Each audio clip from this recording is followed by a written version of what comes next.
was for people, not for critics. He understood that people loved stories. He was master of the spectacle. And spectacle was Hollywood's cup of tea, from the San Francisco earthquake to William Wyler's chariot race. This particular point that we were talking about was here. Is this the same sort of stuff? Well, we'd have to depend upon the sun, don't you see? In the mornings, did you do that? You depended upon the sun, didn't you? In the morning, we shoot this side and the Excuse me just a second, Mr. Bushman. We were just sort of sitting here discussing our mutual interest in chariot racing. The reason why this is so is because we have all at one point or another appeared in a production of Ben-HUR. My name is Stephen Boyd, and I play Masala in the present production of Ben-HUR. And one of the sort of things that we were discussing was the dangerous aspect and the excitement and all the rest of it in chariot racing. On the dangerous side, there was one particular point where I had to be dragged, and the company very kindly made a sort of a steel contraption that would give me some sort of protection around my stomach. And they naturally did a dry run on this just to see whether or not it would work or not. And I was down at the other end of the track, and I saw them go up on this dry run, and it looked all right to me, but when they got to the other end of it, they stopped, and they all got around, and they seemed like they were having a conference. So I wondered what was going on, and finally the young Italian doctor who was there came walking down to me, and he said, "Steve, you want to die? Go die." Now it is my pleasure and privilege to introduce to you Francis X. Bushman, who played Masala in the original film version of Ben-HUR.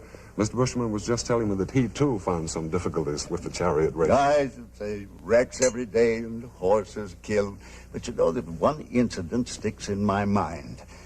They were taking a close-up with me, showing all the other chariots in the rear, don't you know? They had a racing car right in front of me. They had two cameras on the platform. And right behind me was a chariot, you understand, coming right at me. And down here was an Englishman, one of the assistant directors. He was directing the other chariot. And over here was a little Italian with a bucket of volcanic dust. And he threw the dust down, you know, because we had no horses up here. Well, all of a sudden, the motor missed. Just enough to stay me a little bit. And these horses were all on my chariot. And here was this single tree with this big lion's head on it, right in this Englishman's face. And I have just looked around. I knew the horses' faces were right there, and I sliced around with my whip, caught all four across their faces, and, of course, saved his life. So when we got around and stopped, the Italian, he flew. He ran. We never saw him again. And the Englishman said to me, "Quite close, wasn't it?" Well, you know, I admired that fellow so much that I had him brought over here, and I suppose he's still here. And now, here was my opponent in the other Ben-HUR, Ben-HUR himself, the one who ruined me for life, Ramon Navarro. Thank you. I certainly remember that, but I also remember something else that happened to me during the filming of it.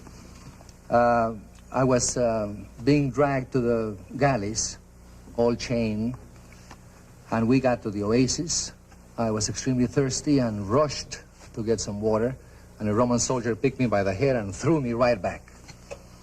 They were not sure whether they were going to take it in Technicolor or black and white. So they were taking it, the whole sequence, in both, black and white and Technicolor. We took the scene 36 times. And then the director said, "Another time, please." I said, "Nothing doing." I said, "You take your best 6 takes out of it, because I haven't enough hair to go around." Would have been fine, a bald-headed Ben-HUR. I would like to know what you think of that. I've been watching those boys over there and thinking that 35 years has passed between the first Ben-HUR and the one you're seeing today. You know, it wouldn't surprise me if they made another Ben-HUR sometime. There have always been big pictures and stars in the Brown Derby talking about them. And someone like me getting a good story out of it.